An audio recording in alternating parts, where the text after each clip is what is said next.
Pessoal, observe comigo aqui qual que é de fato a real utilidade do nosso elemento de enchimento, seja ele cerâmico, EPS, concreto, não importa o material. Aqui está um corte do nosso elemento laje. Observe que eu tenho a presença da vigota, do elemento de enchimento da nossa capa de concreto. O nosso elemento de enchimento, estruturalmente falando, ele não tem função. Ele tem uma função durante a concretagem da nossa laje e posteriormente à concretagem a função que ele pode ter como isolamento térmico, acústico, isolar a propagação do fogo, se limitaria a essas questões. Então vamos entender aqui por que ela não tem função estrutural. Então veja, a laje treliçada ela é uma evolução da laje maciça. A laje maciça é muito boa, eu utilizo em meus projetos em algumas situações, mas na maioria das vezes em meus projetos hoje eu utilizo laje treliçada, porque de fato é uma evolução. Imagina que uma laje biapoiada, uma laje treliçada, que geralmente a gente vai conseguir fazer com que a linha neutra passe na capa, né? Próximo entre a limitação do elemento de enchimento com a capa. Essa região a gente chama de linha neutra, né? Que é a delimitação entre a região comprimida e a região tracionada. A região comprimida é bom que tenhamos concreto e a região tracionada é o ideal que tenhamos aço. E na laje maciça, abaixo da linha neutra, a gente tinha a presença de concreto. E daí surgiu a ideia de substituir parte deste concreto por um material inerte, um material com um preço muito mais acessível e com um peso com peso inferior, de tal forma que possamos economizar com a laje e com a estrutura num todo. Então daí surgiu essa ideia. Então o elemento de enchimento surgiu com este objetivo, substituir a região que tínhamos de concreto por um elemento muito mais leve e mais barato.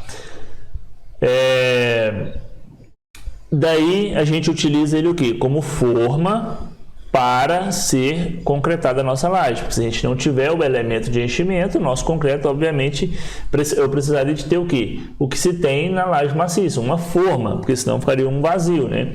Então a gente tem na laje maciça as nossas formas para então poder fazer a nossa laje maciça. Aqui a gente utiliza o elemento de enchimento já com encaixe aqui na nossa vigota, de tal forma que a gente não precisa dessas formas. Então, por isso também é uma solução muito viável. Então, o que acontece? Fizemos a nossa laje, concretamos. Após a laje atingir uma resistência suficiente para retirar o escoramento, ela já é capaz de resistir aos esforços que vai ser aplicado sobre a superfície dela. Nessa fase, o nosso elemento de enchimento já não tem função mais nenhuma de forma, somente, como eu disse, isolamento térmico, acústico, dentre outros. Nessa fase, se você retirar o elemento de enchimento, a sua laje não fica prejudicada em nada, a não ser, como eu disse, para efeitos de isolamento térmico, acústico, isolamento de propagação do fogo e etc. Então veja, mas eu queria também explicar uma outra situação que às vezes eu sei que muita gente fica curioso. Por que quando eu tenho, vamos supor, eu tenho uma carga aplicada aqui na vigota, nessa região, beleza, eu entendo perfeitamente, né? Você vai falar que entende perfeitamente que a laje ela vai se descarregar, né, nesse elemento. Mas vamos supor que eu tenho uma carga distribuída aqui, no meio do meu elemento de enchimento. Você pode se questionar, esta carga não é mais lógico ela se distribuir sobre esse elemento de enchimento ao invés da minha nervura, da minha vigota? A resposta é sim, é muito mais lógico, desde que o caminho seja propenso a isso. E em que situação o meu elemento de enchimento seria solicitado a alguma carga? Seria quando eu tivesse uma espessura mínima de capa.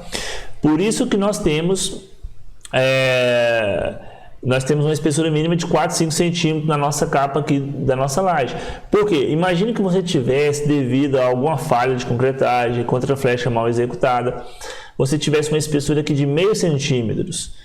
E agora você imagine que se aplica uma carga aqui, no plano da nossa laje. Sim, com certeza o seu elemento de enchimento, a depender do nível de carregamento, vai ser solicitado. Por quê? essa capa não estaria com rigidez suficiente para absorver esses esforços de compressão, caminhá-los até a vigota e fletir o nosso elemento, e aqui o aço sim estaria fazendo o serviço aí de resistir aos esforços de flexão. Se você tiver uma espessura de meio centímetro, 1 centímetro, você vai estar com uma casca muito fina aqui, e essa casca iria impor esforço de flexão para o nosso elemento de enchimento. Aí nesse caso, o seu elemento de enchimento estaria resistindo a um esforço de flexão. Só que o seu elemento também não é lá muitas coisas, não tem essa rigidez toda para resistir a esses esforços de flexão, e ele iria se deformar e provavelmente iria se destacar da sua laje, que é muito comum, você pode ter observado em alguns sistemas de laje aí no qual o elemento se solda. Mas, via de regra, se você observar uma espessura mínima de 4 a 5 centímetros, a sua carga vai vir e vai percorrer o caminho até a sua nervura, a sua vigota, e o seu elemento de enchimento não estaria resistindo a nada. Tanto é que, falando em rigidez, quando a gente vai afastando muito o nosso elemento, as minhas vigotas, eu vou tendo um intereixo muito grande, o risco dessa capa sofrer com flexão é muito alto, e a gente já tem que partir por alguns métodos de dimensionamento específicos mencionado em norma, que a gente trabalha muito isso no nosso curso de laje treliçada. Então, beleza, pessoal, para finalizar é isso, né? O seu elemento de enchimento ele tem função de forma durante a concretagem, e após a concretagem somente para isolamentos térmico, acústico, propagação de fogo.